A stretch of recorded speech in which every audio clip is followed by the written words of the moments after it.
All right, I bought a guitar and I got it for a pretty good price because it needs a headstock repair.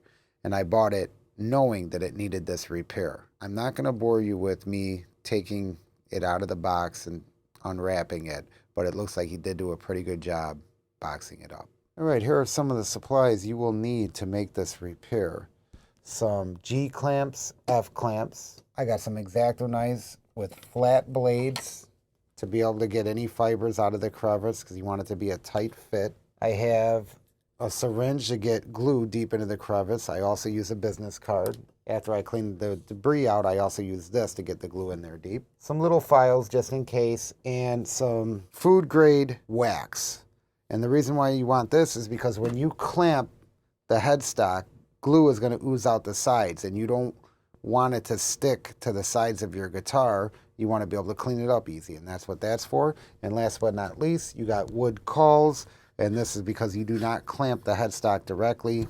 You clamp this onto the headstock. Okay, so here is the guitar. It has an old band name on there. I will be able to get rid of that, no problem. The combination lock does not work. I'll have to fix that. Let's check her out. All right. Nice. There she is. This is a 1992 Gibson Les Paul Standard. This is cherry burst color, and man, there is sweat all over this guitar. You can just see the drip marks all over it. And it looks like, yeah, this has got to be cleaned up. Crack in the headstock there that will be repaired. Looks like a pretty even, clean break. Okay, so it's important that you don't cause further damage when you're working on the guitar, so support the head any way possible. I'm going to remove the tuning keys right now, and I'm going to mark which one is which. Okay, so what I did here, if you look, there's a crack down here, and that's part of the main crack. That's going to be easy to get glue in. But the secondary crack right here where I have the Q-tips in, I had to expose that. I had to be able to dip a business card in glue and then get it in there nice and deep all the way through to the main crevice so this could be sealed too. Sometimes you'll have 3 or 4 cracks, the primary, secondary, third, maybe fourth.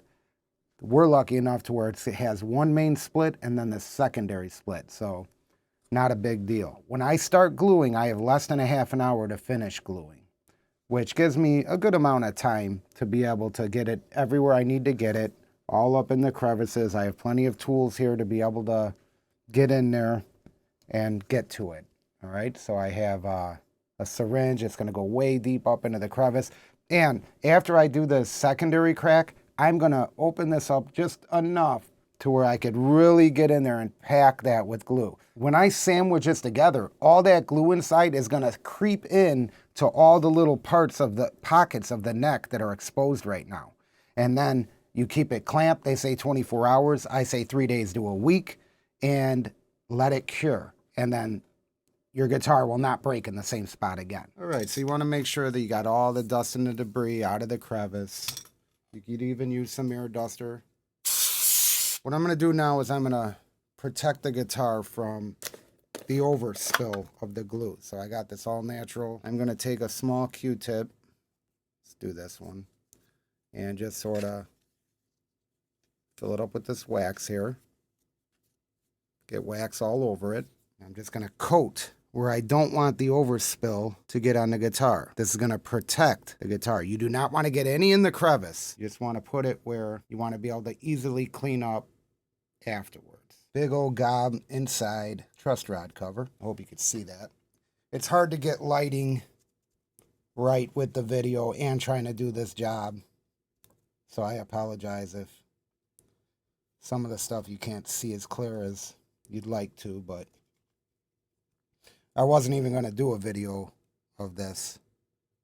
But I figured it might help people. I don't want people to have a cracked neck, have their heart broke, and then think that they could never play their guitar again. You could absolutely play your guitar again. There we go. So now I got it covered with this wax that you could get off Amazon. Everything you see here, you could get off Amazon, just so you know. So what's going to happen is when I sandwich this together with the cauls on each side like this, the glue is going to ooze out the sides and naturally all over the finish. And it's going to cure like that for days. Well, this wax is going to make it easy for cleanup. Okay, so now I'm going to fill this syringe with glue. So we'll put this to the side. Just to play it safe, I'm going to fill a second syringe. All right, so here's the second syringe. So second syringe, and I'm going to fill it with Type Bond. Put a big old gloop here. That's what I'm going to dip my card into. All right, here we go. So I'm just going to get started and start packing this glue.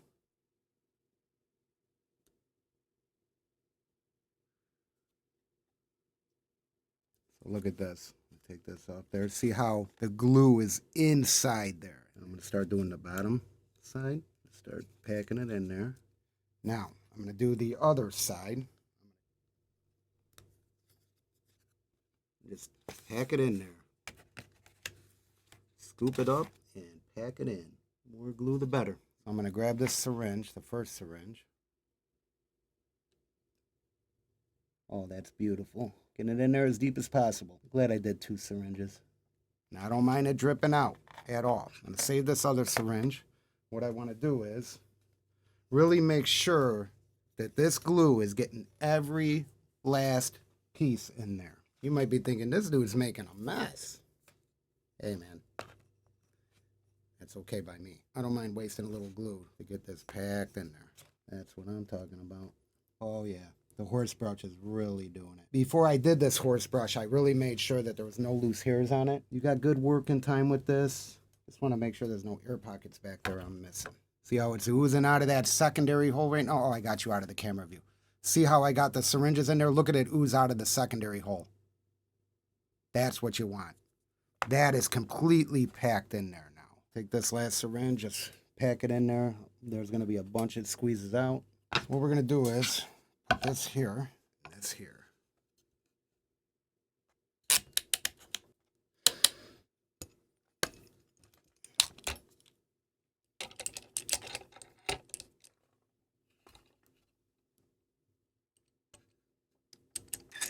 Okay, sorry if I skipped some of the clamping, but I had to get it off onto a guitar stand to be able to actually clamp it correctly. So if we look here, we'll do this side first. There it is there. Completely sealed, and I seen it ooze out the side, so that means the whole cavity in there is filled with glue. I got 4 clamps on here. This is the main clamp. I'm going to let it sit and cure for a week. All right, and here is the moment we have all been waiting for. It's been 5 days, and I am about to remove the brace. That's 1, 2, 3. So here's the final brace. See how easy the cauls come out. Now remember, I put that wax on here. They seem to be coming off pretty easy. There we go. Back one came off, no problem. See how the glue hardened? Good thing I put that wax on there. Let's take the front off, see what happens here. Uh-oh. It's on there pretty tight. Now it's coming.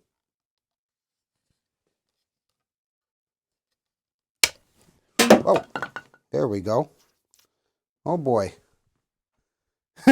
Good thing I put the wax on there. There we go. This is the other side.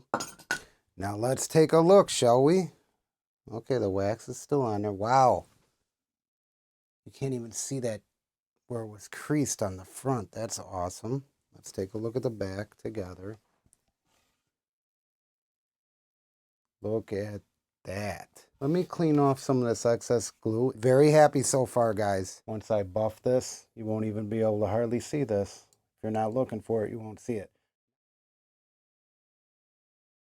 All right, I apologize about the jumping around. It's been a few weeks. But after I glued and clamped this guitar, that repair job went so smooth that I ended up ordering some supplies from StewMac, and I finished the back of this guitar, and man, did it come out good. So I just got this back from my guitar guy that set it up for me, and he did a great job. So let's take a look at it.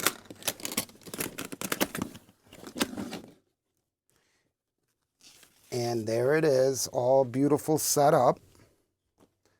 This is a Paul, if I've ever seen a Paul. And now for the important part. Let's take a look at the head. All right, now let's look. Look how I finished the neck.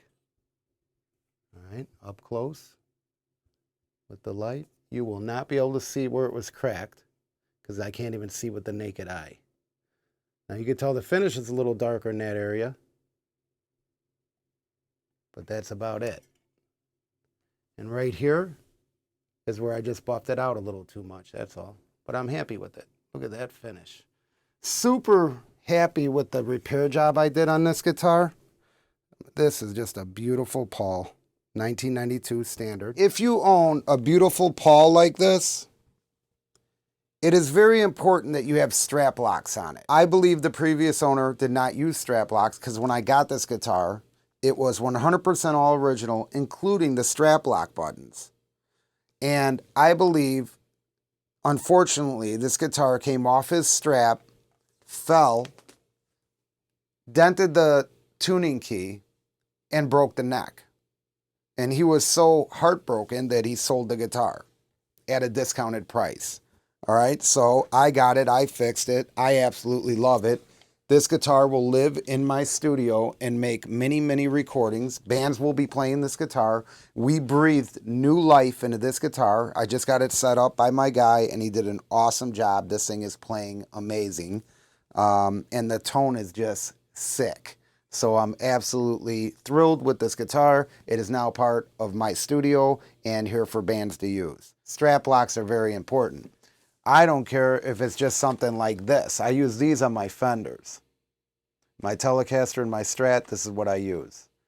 But for my Gibsons, my Les Paul Custom, I got a 79 Silverburst, I got a 78 Special, I use strap locks. They're heavy guitars, and you don't want the devastation of breaking your headstock. It's not fun. All right, so let's give it a listen.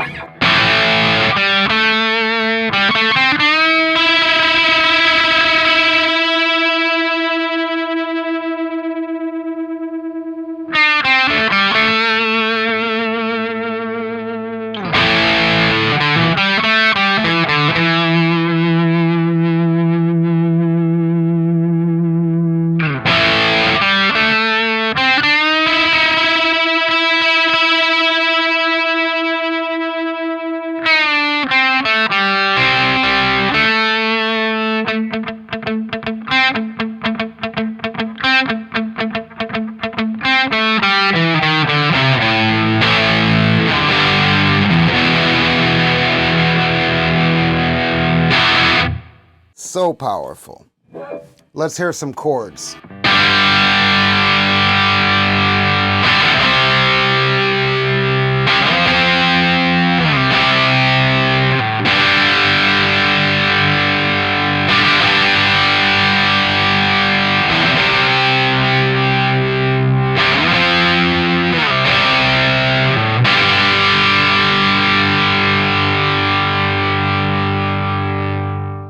You hear the way the chords just sound compressed and awesome, and I don't have compression on this guitar right now.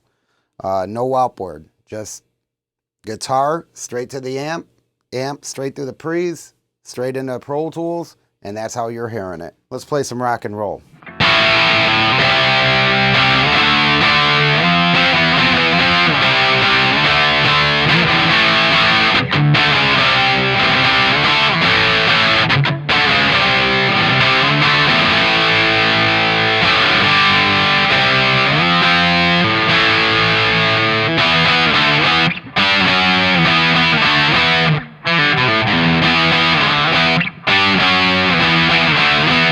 Let's walk this signal chain really fast. A 1992 Gibson Les Paul Standard. No pedal, straight into the amp, which is a JMP 50 watt from 1978. This is loaded with EL 34 tubes. My other JMPs have 6550s, but this is EL 34s. that is coming through, not into its original cab. The original cab for that head is back there covered. It is going into my 1979 JMP cab. And the reason why I chose this cab, because I just love these speakers in this cab. They're super broken in. They're G12M 25 watt blackbacks, and they are the creamiest speaker I've ever encountered. I just love them. And surprisingly, it's my most beat up cab, but the best sounding cab I think I've ever heard. I have it mic'd with a Riot R121 ribbon microphone and a Shure SM57 Unidyne 3. This is an original one from the 70s. And these two microphones together, I mean, there is a reason why, guys, this is the standard. They sound butterful and just awesome. They are phase correct. It's very important when you're using more than one microphone on a source that you place your microphones in a way that you're not getting any phase cancellation. If you go back through my previous videos, I have a video showing you how to do that, how to check for phase. A Shure SM57 and a Riot R121. Those are coming through into a pair of old Neve 1064s that I got for a good deal quite a few years back. I am using a little bit of EQ on them because I just love the 80 series Neves with the EQ. It's just magical. But not much. With Neve EQ, it's not like API. I do not boost a lot. I do not use a lot of EQ. Just a little bit sprinkled in there. And that is coming straight into the Burl mothership, into Pro Tools land, coming out of Pro Tools to channels 15 and 16. See how all my channels are down right here except for 15 and 16? This is the SM57. That's the Riot R121. They're both going straight up the center of the pan pots and going out into the Tascam DA3000 so you could hear it in real time on the video. And I'm also recording it in the Pro Tools. I did that live. There's the tracks, no plugins at all, just straight into Pro Tools, no processing. And the reverb you hear, I have on Echo 1, so Echo 1 right here, I have dialed in, going out to this PCM 60. There's the settings right there, just a little bit of room verb, and coming back to Echo Return 3 and 4. And I have that hard pan left and right. So it's a single source out to that PCM 60, a stereo source back, and the stereo source back is panned hard left and hard right, and that's how you get that spread, that reverb spread. And that is really it. Not much to it. I just wanted to have you guys hear what the guitar sounds like a little bit. I know it wasn't much, but I just wanted to, you sat through it being repaired, and I just feel like this is just going to bring you through the whole process and show you that it is playing great and sounds great. So if you have a broken guitar, get it repaired. I mean, Gibsons are known for breaking, and I know it's devastating because I had a Les Paul Studio when I was younger, playing out on stage all the time, all over the place. I had that thing break 3 times, and each time it broke in a different spot, and it was repaired all 3 times. Great guitar, and it played great even after it was repaired. Never a problem. So I just want you guys to know I appreciate you, and thanks for watching my videos. Take care.